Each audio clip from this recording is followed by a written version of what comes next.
BJP MP CM Ramesh గారు ప్రస్తుతం మనకి లైవ్లో అందుబాటులో ఉన్నారు. సార్ నమస్తే అండి. నమస్కారం. చాలా కాలం తర్వాత మళ్ళీ సీఎం రమేష్ గారు ఒక సెన్సేషన్ బ్రేకింగ్తో మళ్ళీ ముందుకొచ్చారు. ఎంపీగా గెలిచిన తర్వాత ఒకసారి వివాదానికి కారణం కేటీఆర్ గారు మిమ్మల్ని ఉద్దేశించి చేసిన కొన్ని కామెంట్స్, పర్టికులర్గా ఫీచర్ సిటీకి వెళ్ళే రోడ్డుని ఆ కాంట్రాక్ట్ 1600కు పైగా కోట్ల కాంట్రాక్ట్ని రేవంత్ రెడ్డి గారు ఏదో మీకు ఇచ్చారు అనేది ఆయన చేసిన అలిగేషన్.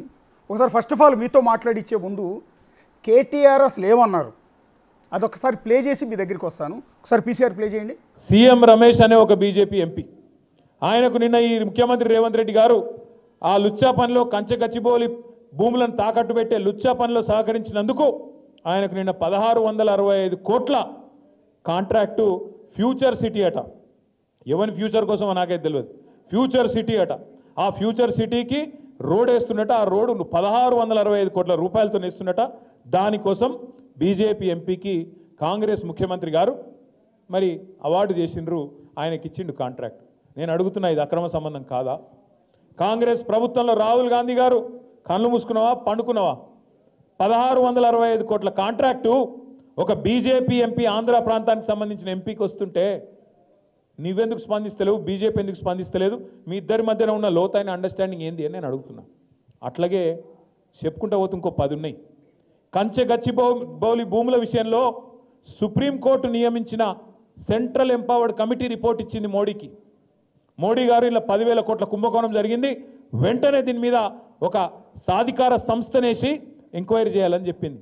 చెప్పి 4 నెలలే లేదు ఆలేదు. ఎందుకు మరి ఇంత కాపాడుతున్నావు రేవంత్ రెడ్డిని? ఏం అక్కరున్నది నీకు ఇంతగానో? నువ్వు ఆయన కాపాడుతావు, ఆయన నిన్ను కాపాడుతాడు. ఇద్దరు కలిసి కేసీఆర్ గారిని, బీఆర్ఎస్ పార్టీని బదనాం చేయాలన్న ఆలోచన తప్ప ఏమన్నా 1% అన్న తెలంగాణ గురించి ఉన్నదా? ఇలా 8 మంది కాంగ్రెస్ ఎంపీలు, 8 మంది బీజేపీ ఎంపీలు, కానీ తెలంగాణకు మాత్రం ఇప్పటిదాకా వచ్చింది గుండు సున్నా తప్ప మరి ఏమీ లేదన్న మాట కూడా నేను మీకు గుర్తు చేస్తూ ఉన్నా. ఎస్, అది కేటీఆర్ చేసిన ఒక మేజర్ అలిగేషన్. అది కూడా ఏపీ బీజేపీ ఎంపీ సీనియర్ నేత సీఎం రమేష్ గారిని ఉద్దేశించి. రమేష్ గారు ఏం చెప్తారంటే ఫ్యూచర్ సిటీకి వెళ్ళే కాంట్రాక్టు 1665 కోట్ల కాంట్రాక్టు నిజంగా మీకు వచ్చిందా? అసలు ఏ రాష్ట్రంలో అయినా కూడా, ఏ ప్రభుత్వంలో అయినా కూడా ముఖ్యమంత్రి కాంట్రాక్ట్లు ఇస్తాడా?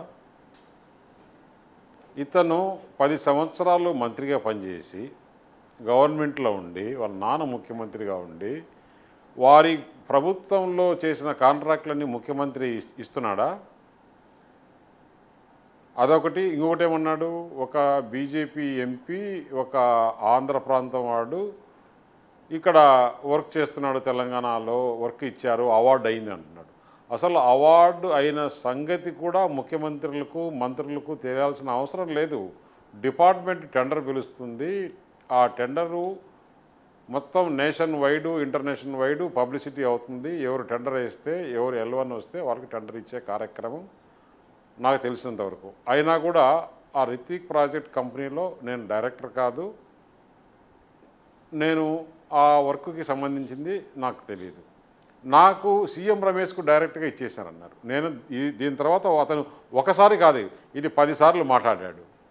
అయిన తర్వాత కూడా నేను చూసి దీనికి రిప్లై ఇవ్వకుంటే బాగుండదు, ప్రజలు ఇది కేటీఆర్ చెప్పింది కరెక్ట్ అనుకుంటారనే ఉద్దేశంతో చాలా డీటెయిల్గా చూస్తే ఆ రిత్విక్ ప్రాజెక్ట్ అనే సంస్థకి L1 అయింది. దాంట్లో చాలామంది పోటీదారులు ఉన్నారు, ఇంక్లూడింగ్ L&T ఉంది, మెగా ఉంది, రాఘవ ఉంది, ఇంకా 5-6 కంపెనీలు పోటీలలో పాల్గొంటే రిత్విక్ ప్రాజెక్ట్స్కు L1 అయింది.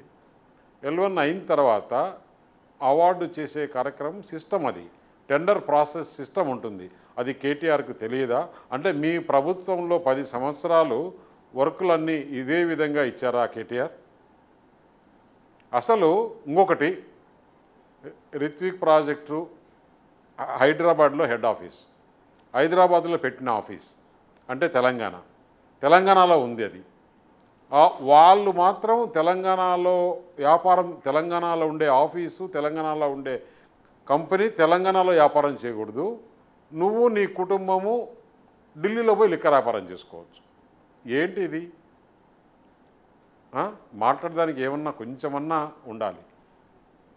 ఏం మాట్లాడతావు? ఇంకొకటి లోను ఆ కంచె ల్యాండ్ పెట్టి లోను ఇప్పించేదానికి నేను సహకరించానంట.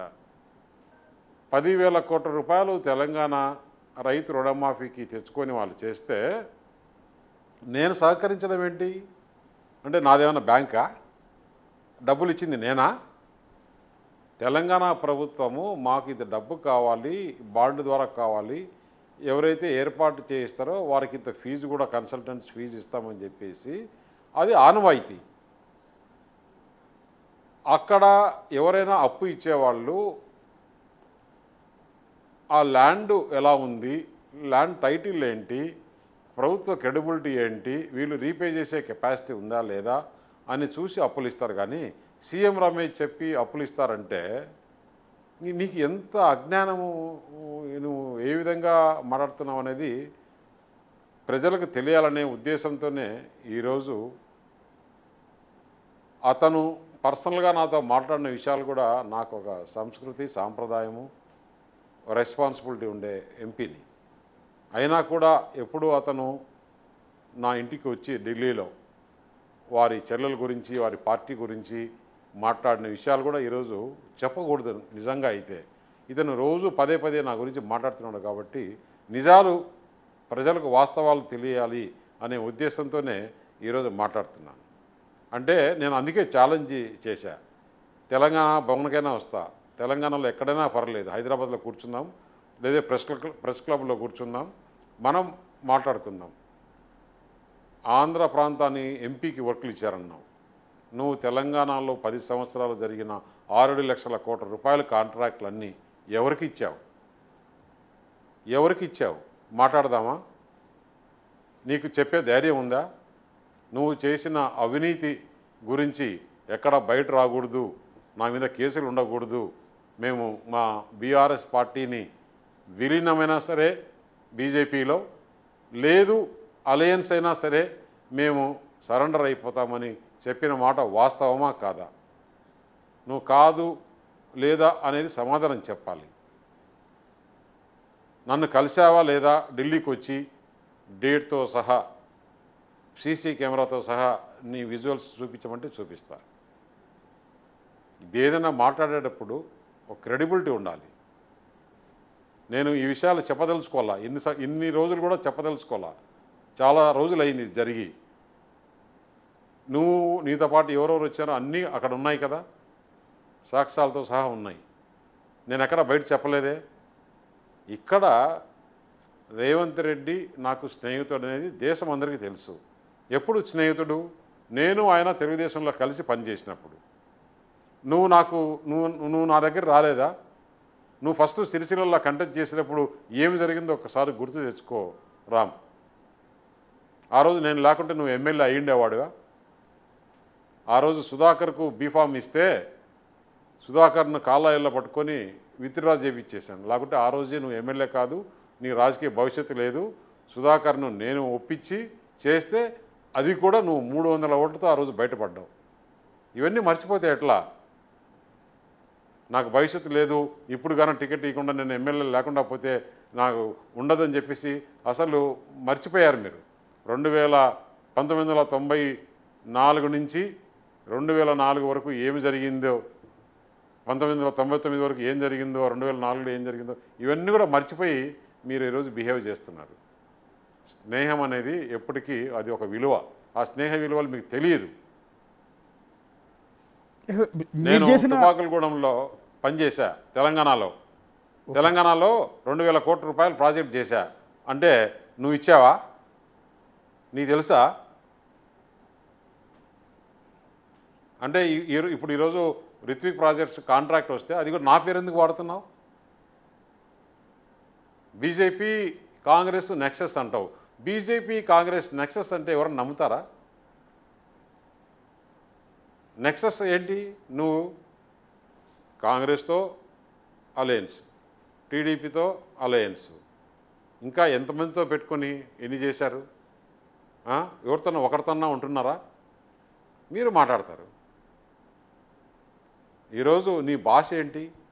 అసలు నీకు ఇంట్లో ప్రాబ్లం ఉంటే మీరు చూసుకోండి. జగన్మోహన్ రెడ్డి ఏ విధంగా అయితే తన చర్యలతో బాధపడుతున్నాడో ఈరోజు నీకు ఒక ప్రాబ్లం కాదు, ఇంకో పక్క హరీష్తో ప్రాబ్లం, ఇంకో పక్క కవితతో ప్రాబ్లం. ఇవన్నీ ఈ ఫ్రస్ట్రేషన్లో అందరినీ ఎందుకు బురద చల్లుతున్నావు? ఇది కరెక్ట్ కాదు. మాట్లాడే భాష అసలు లుచ్చా పనులు చేసేదానికి నేను సహకరించినాను అంటావు. ఏం మాట్లాడుతున్నాను? 10,000 కోట్ల రూపాయలు తెలంగాణ ప్రభుత్వం లోన్ తెచ్చుకుంటే దానికి నేను సహకరించాను అంటాను. అర్థం ఉండాలి మాట్లాడాలంటే. రమేష్ గారు ఇక్కడ చాలా విషయాలు ఉన్నాయి సార్. ఒక నిమిషం, ఇంతటితో అయిపోలేదు. ఎస్ సార్, ఒక్క నిమిషం. ఇప్పుడు మీరు అన్న దాంట్లో ఒక క్లారిటీ ఒకటి ఇప్పించాల్సింది ఏంటంటే, రిత్విక్ ప్రాజెక్ట్స్ అనేది మీకు సంబంధం లేదా? కంపెనీ దాంట్లో మా తమ్ముడు కంపెనీ చూస్తున్నాడు. ఓకే, నేను డైరెక్టర్ కాదు. ఎప్పుడో నేను రాజ్యసభ కాకముందు 2018లోనే కంపెనీకి రిజైన్ చేసి బయటకు వచ్చేసా. నాకు కంపెనీకి ఎలాంటి సంబంధం లేని 10 సార్లు చెప్పా. అంటే ఈ అలిగేషన్ కేవలం అంటే ఒక చాలా మంత్రిగా 10 ఏళ్ళు పనిచేసిన వ్యక్తికి ఇవాళ రేపు ప్రతి ఒక్కరికి తెలుసు గ్లోబల్ టెండర్స్ ఎలా పిలుస్తారు, ఏ చిన్న వర్క్కైనా సరే టెండర్స్, ఆన్లైన్ టెండర్స్ ఎలా పిలుస్తారు, లేకపోతే నామినేషన్ పద్ధతులు ఎలా ఇస్తారు అనేది ఇవాళ రేపు ప్రతి ఒక్కరికి అవగాహన ఉంది. కానీ 10 ఏళ్ళు మంత్రిగా పనిచేసిన కేటీఆర్ నోటి నుంచి ఈ మాట వచ్చింది అంటే, రేవంత్ రెడ్డి మీకు 1665 కోట్ల రూపాయల కాంట్రాక్టు ఆంధ్ర ఎంపీ కట్టబెట్టారు అన్నమాట. అంటే ఏ ఉద్దేశంతో ఉండొచ్చు అనేది మీరు అనుకుంటున్నది? అందుకే గత 10 సంవత్సరాల నుంచి ఇప్పటి వరకు తెలంగాణలో ఏమేమి జరిగినాయని ఇద్దరం కలిసి కేటీఆర్ నేను కూర్చొని ఈడీకి సిబిఐకి ఎంక్వైరీ చేయమని చెప్పి లెటర్ ఇద్దాం. మీరు అన్నారు ఆ 10 ఏళ్లలో 6 లక్షల కోట్ల కాంట్రాక్టులు ఇచ్చారు ఆ ప్రభుత్వంలో అని. పర్టికులర్గా ఎక్కువ కాంట్రాక్ట్ వర్క్ చేసింది అవును, మెగా బెయిల్ సంస్థ ఎక్కువ చేసింది అనేది వాటికి అందరికీ ఎస్టాబ్లిష్ అవుతుంది. తర్వాత ఎల్ఎన్టీ ఎక్కువగా వర్క్ చేసింది. అంటే వీటిల్లో ఈ కాంట్రాక్టులు ఇవ్వటంలో ఏమైనా అవినీతి జరిగింది అనేది మీ ఉద్దేశమా?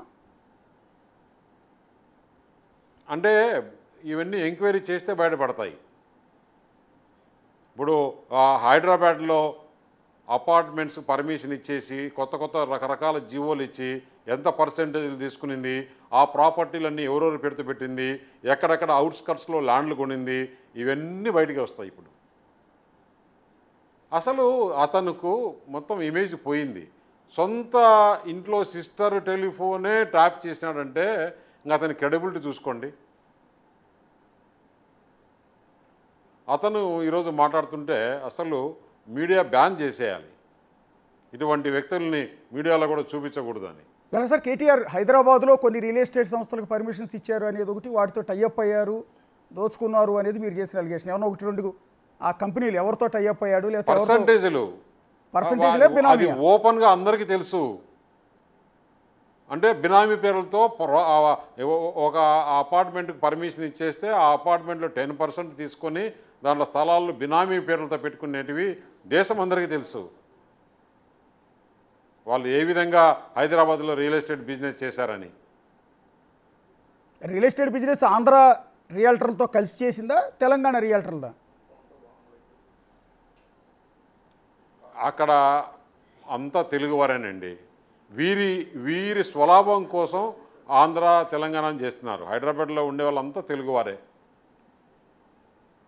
అంటే ఇవాళ నేను ఒకటే అడుగుతున్నా, వీళ్ళు మాత్రం పోయి ఢిల్లీలో లెక్క వ్యాపారం చేయొచ్చు, ఇంకెవరు ఎక్కడ వ్యాపారం చేయకూడదు. ఇక్కడ ప్రజలు వాళ్ళు ముఖ్యమంత్రిగా గెలిపించి ప్రభుత్వం అధికారం చేతుల్లో పెడితే వాళ్ళు ముఖ్యమంత్రిగా ఉన్నప్పుడే కదా ఈ లెక్క వ్యాపారం పోయి ఢిల్లీలో చేసిండేది. దాంట్లో నేను చేసిన నా రోల్ ఏం లేదు కదా. మరి వీళ్ళు ఇట్లా మాట్లాడతారు. ఇంకా ఇంత జరిగిన తర్వాత కూడా వారికి ఏమాత్రం రియలైజేషన్ లేదు. ఆ పొగురు మాటలు, ఆ లాంగ్వేజీ, ఆ బాడీ లాంగ్వేజీ, ఆ మాట్లాడేది ఇష్టానుసారంగా ఎట్లంటే ఎట్లా.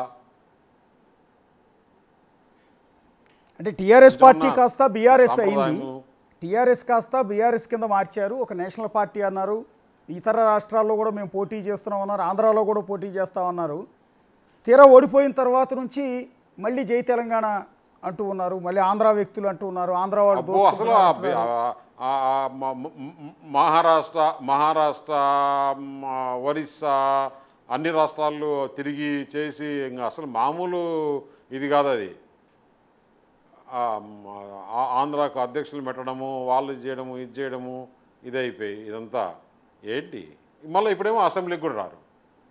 సార్ ఇంకోటి మీరు ఒక నేను ఇది కూడా ఎందుకులే మనం దీని గురించి పట్టించుకోకూడదు అనుకున్నా. పదే పదే పదే పదే పదే పదే లుచ్చా పనులకు నేను సహకరించాను అంటాడు.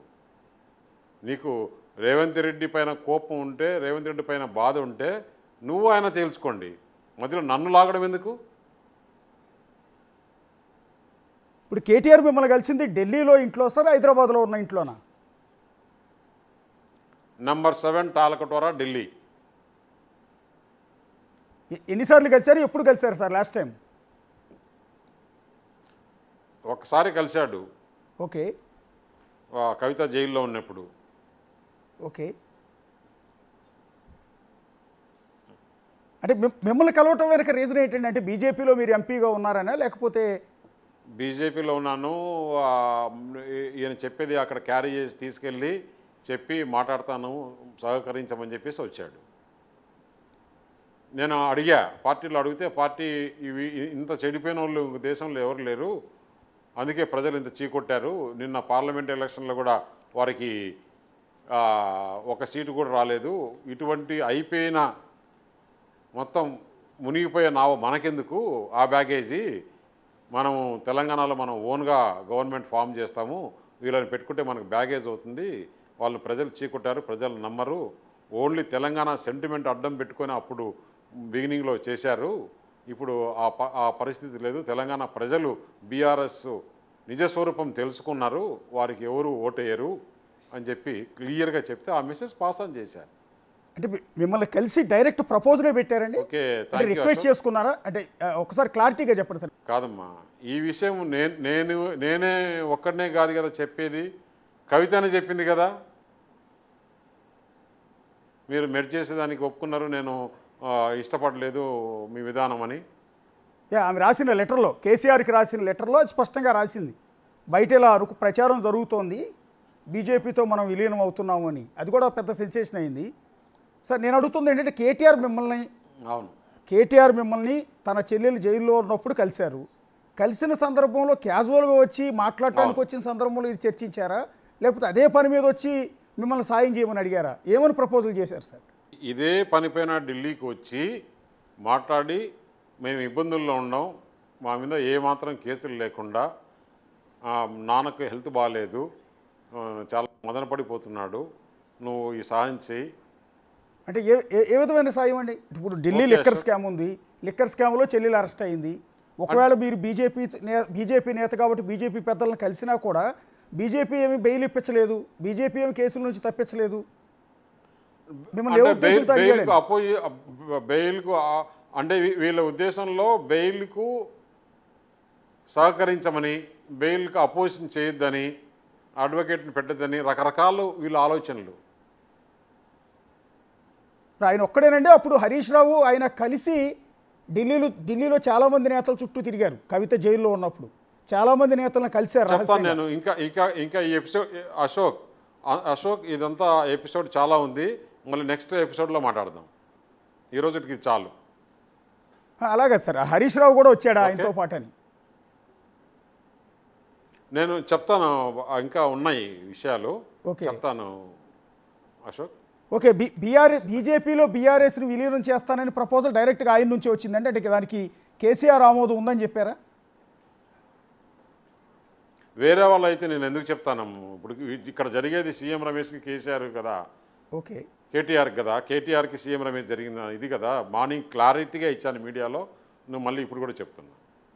ఓకే, ఒక నిమిషం సార్, ఒక్క నిమిషం. మీరు ఇంకోటి కూడా అన్నారు, ఒక కమ్మ సామాజిక వర్గాన్ని ఉద్దేశించి కేటీఆర్ తీవ్రమైన వ్యాఖ్యలు చేశారు. తుమ్మల నాగేశ్వరరావు గారు పార్టీ నుంచి ఎందుకు వదులుకున్నారు అన్న సందర్భం చాలా వల్గర్గా మాట్లాడాడు. కమ్మ సామాజిక వర్గాన్ని, రెడ్డి సామాజిక వర్గాన్ని చాలా వల్గర్గా మాట్లాడినాడు.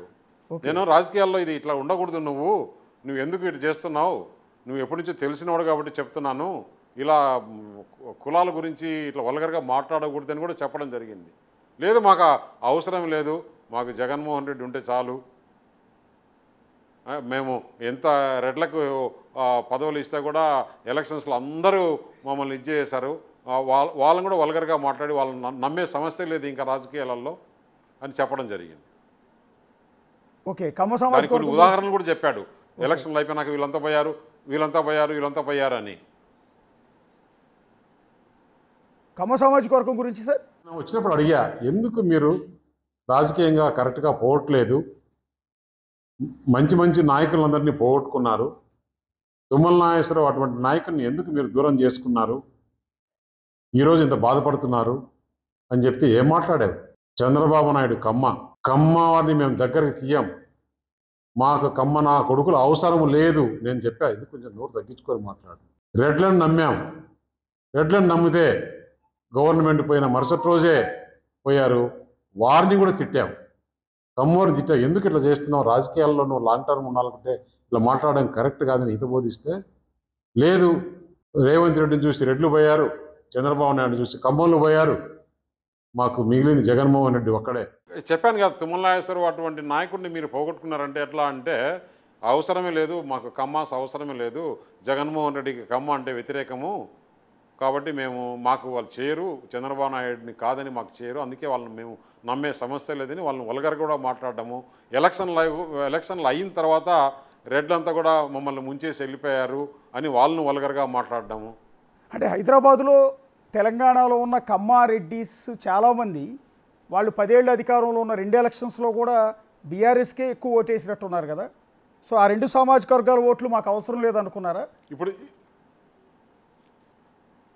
అంతే కదా, ఇప్పుడు క్లియర్గా చెప్తున్నాడు కదా అతను. ఇప్పుడు వాళ్ళు అప్పుడు అధికారంలో ఉన్నప్పుడు వీళ్ళని చూసి భయపడి హైదరాబాద్ సిటీలో మనం ఉండాలంటే, వ్యాపారం చేసుకోవాలంటే వీళ్ళకి వ్యతిరేకమైతే కష్టం అని చెప్పేసి భయపడి చేశారు.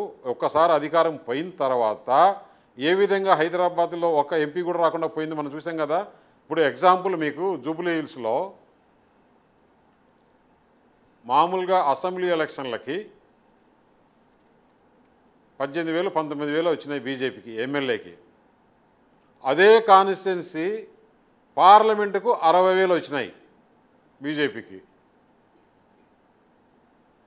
అంటే అప్పుడు ఏమని ఆ ఓటు టీఆర్ఎస్ ఓటు బ్యాంక్ అంతా ఎట్లా షిఫ్ట్ అయింది, ఇటు కాంగ్రెస్కి బీజేపీకి షిఫ్ట్ అయిపోయింది. క్లియర్ లెక్కలు ఉన్నాయి కదా. Yes sir. అంటే కమ్మ సామాజిక వర్గాన్ని ఉద్దేశించి మీరు పొద్దున మాట్లాడింది విన్నాను నేను. కమ్మ నా కొడుకులు అనే పదాన్ని వాడాడు కేటీఆర్ అని. మీరు అప్పుడు ఆ పదజాలం కరెక్ట్ కాదని మీరు నచ్చజెప్పే ప్రయత్నం చేశారని కూడా ఇంకా కూడా ఎక్కువ మాట్లాడినాడు. అది నేను టీవీలో చెప్పే నాకు ఆ సంస్కృతి ఉంది కాబట్టి ఇంకా చెప్పలా. ఓకే, ఈ మాట అయితే స్పష్టంగా అన్నారండి, కమ్మ నా కొడుకులు అనే పదం. మరీ ఆ మాట నాతో అనిపించుకోవడం కూడా అంత బాగలేదు. అందరూ మనకు తెలిసిన వాళ్ళే కాబట్టి ఇంకా చాలు అశోక్. సార్ ఒక్క నిమిషం, లాస్ట్కి వచ్చింది ఏం లేదు. అంటే ఈ వివాదం వచ్చింది కాబట్టి అడుగుతున్నాను, ఎందుకు ఈ మధ్యకాలంలో కేటీఆర్ పర్టికులర్గా టీడీపీని ఎక్కువగా టార్గెట్ చేస్తున్నారు, చంద్రబాబుని ఎక్కువగా టార్గెట్ చేస్తున్నారు, బనకచర్ల విషయంలో ఈ రోజు కూడా మాట్లాడుతున్నాడు. ఎందుకంటే ఇప్పుడు అతనికి చూసాం, చంద్రబాబు నాయుడు జైలుకి వెళ్తే యావత్ ప్రపంచంలో అందరూ కూడా నిరసన తెలుపుతుంటే హైదరాబాద్లో నిరసన తెలుపుకునే హక్కు లేదా ప్రజలకి? చంద్రబాబు నాయుడు కంబైన్డ్ స్టేట్కు 2 సార్లు ముఖ్యమంత్రి. చంద్రబాబు నాయుడు దగ్గర పాఠాలు నేర్చుకునే వాళ్ళు వీళ్ళ కుటుంబం. ఆయన్ని అరెస్ట్ చేస్తే నువ్వు నిరసన తెలవాల్సిన అవసరం లేదు, నువ్వేం చేయాల్సిన అవసరం లేదు. ఎవరో కామన్ పబ్లిక్ పొలిటికల్గా అక్కడ ఎవరు చేసింది కాదు, ఒక పిలిపిచ్చింది కాదు, తెలుగుదేశం చేసింది కాదు, కాంగ్రెస్ చేసింది కాదు, బీఆర్ఎస్ చేసింది కాదు.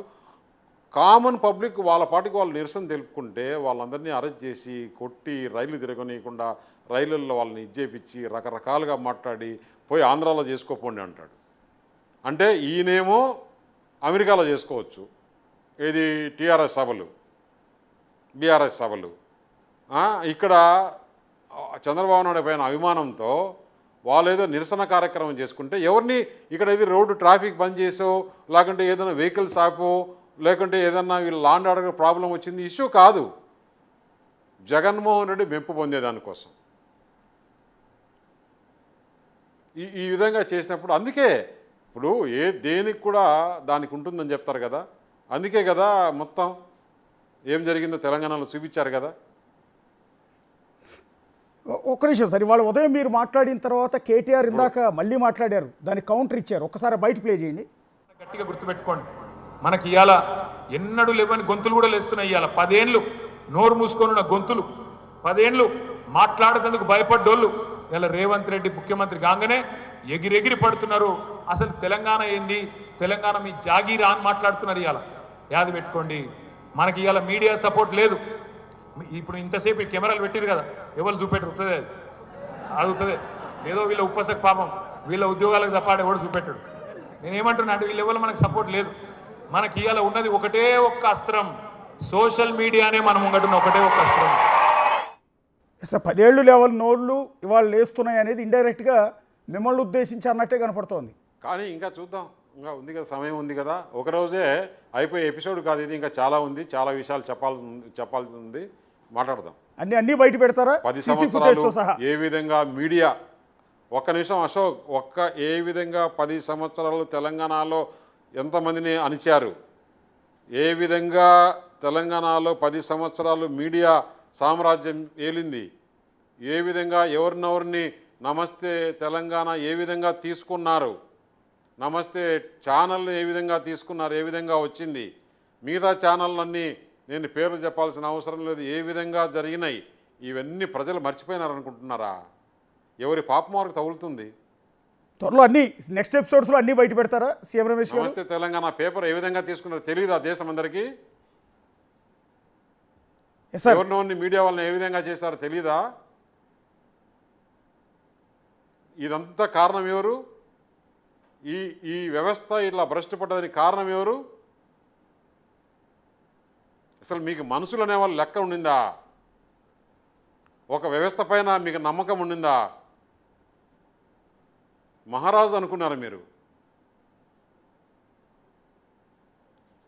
స్నేహితులను మర్చిపోయారు, మిమ్మల్ని ఇబ్బందుల్లో ఉన్నప్పుడు సహకరించిన వాళ్ళని మర్చిపోయారు. మీరు ఈరోజు మాట్లాడుతున్నారు. ఇప్పుడు నెక్స్ట్ ఎపిసోడ్స్లో విడతల వారీగా లెక్కలు చెప్పాలంటే సార్, నెక్స్ట్ విడతల వారీగా అన్ని విషయాలు బయట పెడతారా సీసీ ఫుటేజ్తో సహా? చూద్దాం. సీసీ ఫుటేజ్, ఆయన వ్యాపారాలు చేసి వాళ్ళు వెయిట్ చేసి చూడండి చాలు Ashok. Next will meet. Yeah okay thank you CM Ramesh గారు. చాలా బిజీగా ఉన్నారు. సో బిజీ టైంలో కూడా మనకి టైం కేటాయించి దానికి మొత్తాన్ని కూడా క్లారిటీ ఇచ్చే ప్రయత్నం చేశారు. కాకపోతే అల్టిమేట్ ట్విస్ట్ ఏంటంటే ఇది ఇప్పటితో అవ్వలేదు. ఇవాళ పేల్చిన బాబులు మాత్రమే కాదు, ఇవాళ అనేక సంచలనాలని బయటపెట్టారు సీఎం రమేష్. ఒకటి, కేటీఆర్ తనను కలవటం, కలిసిన తర్వాత బీఆర్ఎస్ పార్టీని బీజేపీలో విలీనం చేస్తానని ప్రపోజల్ పెట్టడం, తమని కాపాడమని వేడుకునే ప్రయత్నం, కేసుల నుంచి బయటపడేయమని వేడుకునే ప్రయత్నం చేయటం, ఇలాంటి రకరకాల అంశాలు, వేరువేరు కులాల గురించి, కమ్మారెడ్డిల గురించి కేటీఆర్ మాట్లాడిన ఒక వల్గర్ లాంగ్వేజ్ గురించి, ఇలాంటి అనేక సెన్సేషన్స్ని సీఎం రమేష్ అయితే వాళ్ళ బయటపెట్టారు. ఇక రేపంటే త్వరలో మరికొన్ని అంశాలను కూడా తెర మీదకి తీసుకొస్తానంటున్నారు. ఇది ఫస్ట్ ఎపిసోడ్ మాత్రమే. నెక్స్ట్ ఎపిసోడ్స్లో అనేక సంచలనాలు బయటకు వస్తూ ఉంటాయి. వాళ్ళకి సంబంధించిన అన్ని వ్యవహారాలు కూడా నాకు తెలుసు అనేది సీఎం రమేష్ అంటున్న మాట. చూస్తూనే ఉండండి బిగ్ టీవీ.